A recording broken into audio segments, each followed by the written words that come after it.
Tonight I decided to do a video, something a little different from what I normally do. I know you guys are wondering, like, why do I have this head wrap on, or whatever the case may be. And it's simply because, number one, I have decided I'm going to cut my hair tomorrow. And I'm going to save it, and I'm going to do some spells with it. The second thing is I just want to be comfortable. I never want y'all to get used to one particular look. I always want to give y'all something totally different all the time. But anyway, this video I'm doing tonight is 10 ways to keep him completely, utterly in love with you, with and without magic. So let's begin.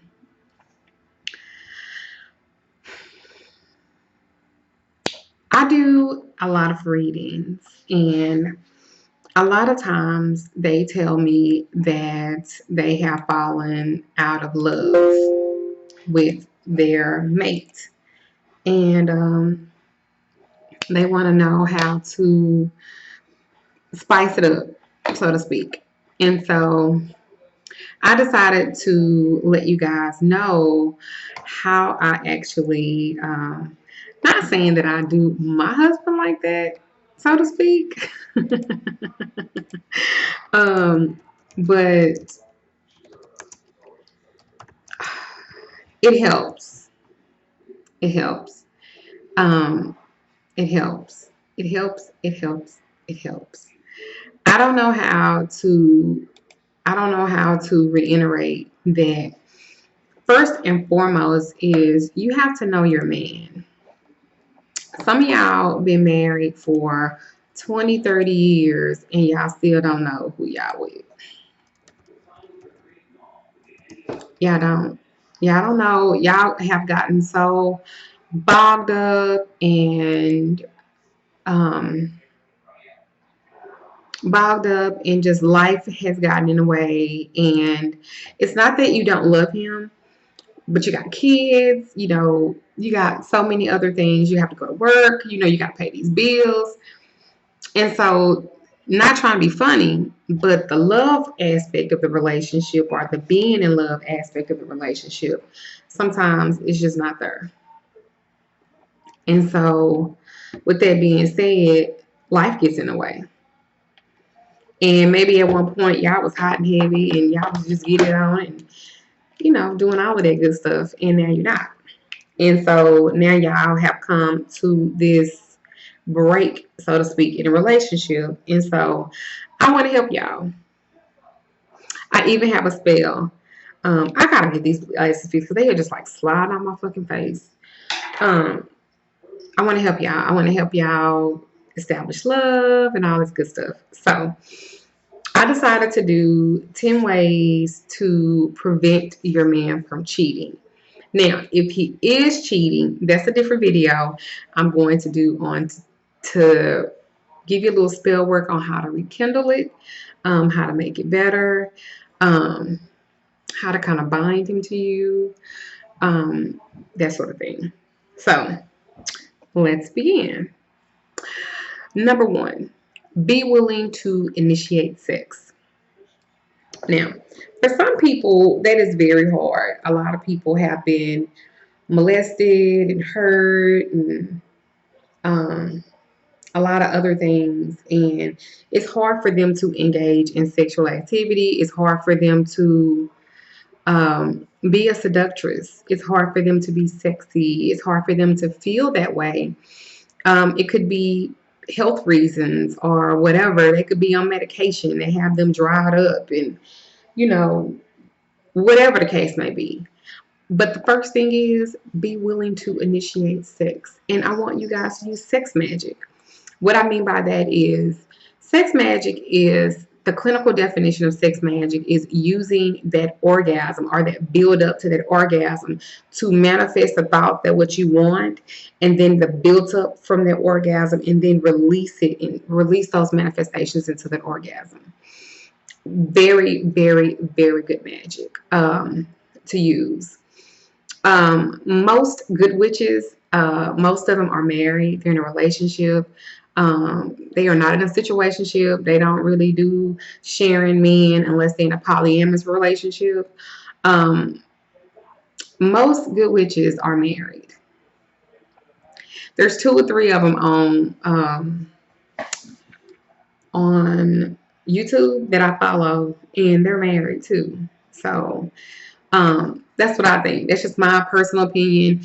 Even like doing love work, I find it very hard to believe that a person that has not manifested love for themselves is going to manifest love for you. So that's my opinion on it. I could be absolutely wrong. I'm not trying to offend anybody, but that's just my opinion. You can take that for what it's worth. So again, the first thing is be willing to initiate sex. Men equate sex to desirability. They equate sex to being desired, and they are physical creatures and visual too. Kind of help him feel desired by expressing your love in a physical way. Initiate it. Half y'all gonna shock the shit out of y'all husband because he not used to that. And he might even be off put by it per se at first, because he like, what are you doing? I'm trying to give you some head. Okay. So the next thing is be open to experimenting.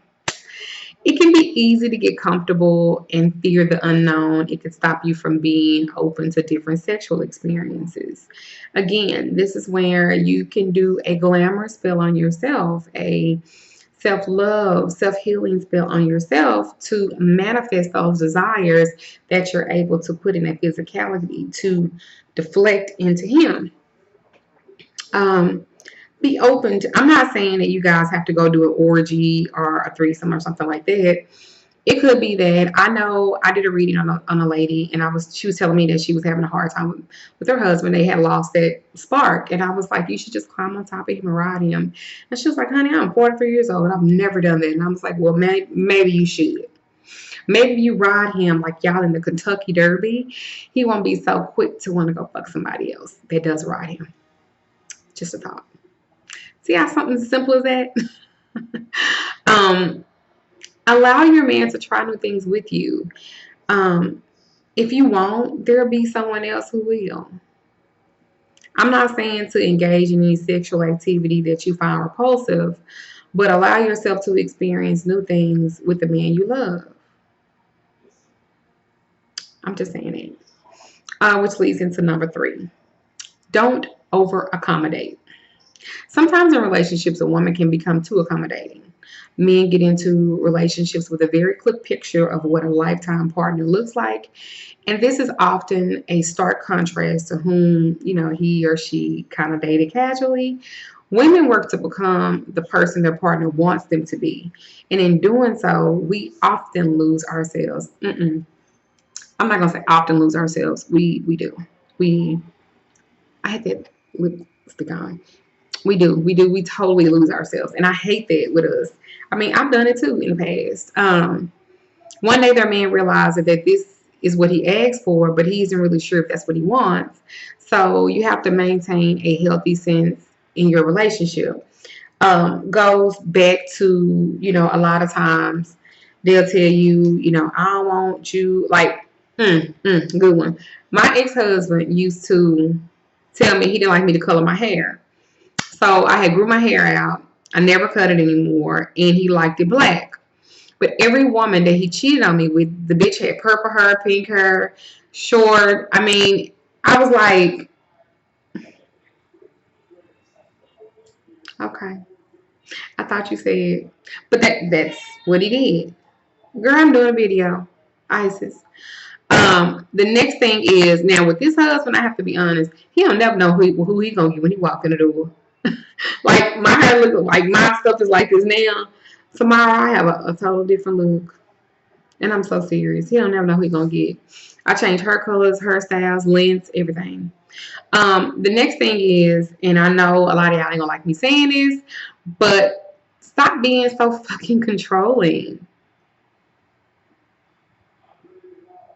Some of y'all talk to y'all men like they dirt. Y'all make them pay for shit that the other dude that you didn't talk to like that did to you. That's what y'all do. And I mean, y'all get this man the blues. Um, you're rude, hurtful, say the most hurtful shit. Attack his manhood, and then you expect him to just be so in love with you. But what are you doing to that? He can't even get a hug without a bitching session first. If he get it then. Come on, y'all. Don't be so controlling like that. Oftentimes, without realizing it, we get into relationships and we attempt to control that person to do what we think that works best for us. We engage in destructive relationship habits such as complaining, blaming, criticizing, nagging, threatening, punishing, bribing, or rewarding to control. What I mean by that? What I mean by that is you complain that he ain't never at home, but you don't even work. You blame him for stuff going wrong, but you make no effort to fix it either. You criticize him, destructively so. You do nothing to build him up. Why do you think that he chatting and talking to other women? Because they make him feel like something that you're not. Nagging. If you don't like him throwing his clothes on the floor, put a basket where he normally throw them in so they'll go in there. See how simple that was? Threatening. The worst thing you could do to a man or to a woman is to make them feel like they're not wanted. Because when people are upset and they're mad, that's when they tell the truth about everything that they feel. So to say fuck this shit or fuck that shit or fuck you and I don't want to be with you no more, you tell me that I'm gonna believe you because you shouldn't say that. Even the Bible says this is something else. It says that under the abundance of the heart, the mouth speaketh. That's a scripture in the Bible. Now, I use the Bible as a historical reference, but listen to what I just said. It said, under the abundance of the heart, the mouth speaketh. That means don't say shit that you don't mean, because if you're saying something to me, I'm going to assume 100% that you mean it because you said it and you meant it from your heart. Be careful with that. The next thing is number 5. Make sure he knows how much you appreciate him. Make sure she knows how much you appreciate her. Sometimes when a woman, we get the guy and we get married, then we get a false sense of security. Remember, our relationships are voluntary. Our relationships are voluntary. They are not bound or binded to you unless you do the work, of course. But remember, our relationships are voluntary. That means they're there because, hey, come here. They're there because they want to be, not because they have to. Y'all need to remember that. Some of y'all got too much self-esteem. Too much. A person can leave at any time. With the divorce rate over 50% in this country, we need to remember how important it is to maintain a positive relationship and not simply just to acquire one. Hey, Kitty. She got my nerves. Say hi, Isis. Say hi. So that's my number 5. Number 6. This is something that I struggle with. But I'm learning to take this opportunity. Wait. Don't scratch mommy, okay?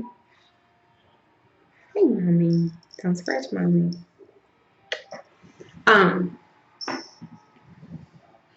Number 6. Let him have time to himself. That is hard for me.